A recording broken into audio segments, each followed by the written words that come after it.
भडगाव तालुक्यातील लोणपिराचे येथे संगीतमय श्रीमद भागवत कथा ज्ञानयज्ञ सोहळ्याचे आयोजन करण्यात आले होते। या सोहळ्याला बुधवारपासून प्रारंभ झाला होता, तर आज दिनांक 8 जानेवारी रोजी सकाळी 9 वाजता गजानन महाराज सोनटक्के पारोडा यांच्या काल्याच्या कीर्तनाचा कार्यक्रम उत्साहात झाला।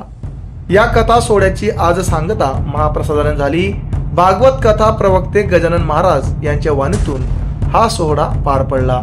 या कथेत भक्ती, नारद भेट, भागवत विधी, जगातला पहिला विवाह, दत्तात्रय जन्म, लक्ष्मी नारायण अवतार, प्रल्हादचे चरित्र, समुद्र मंथन, अबरीश कथा, राजा हरिश्चंद्र कथा, श्रीराम जन्मोत्सव, परशुराम चरित्र, श्रीकृष्ण जन्मोत्सव, श्रीकृष्ण बाललीला, श्रीकृष्ण व रुक्मिणी लग्न सोहळा, सुदाम देवाची कथा, परिशिक्षिताची निर्भय अवस्था असे विविध विषय त्यांनी आपल्या कथेतून हाताळले।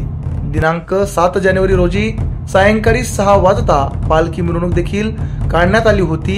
परिसरातील भाविक मोठ्या प्रमाणात या कथेचा लाभ घेताना दिसून आले होते। आमच्या चॅनलला लाईक करा, सबस्क्राईब करा, बेल आयकॉनवर क्लिक करा आणि हो शेअर करायला विसरू नका।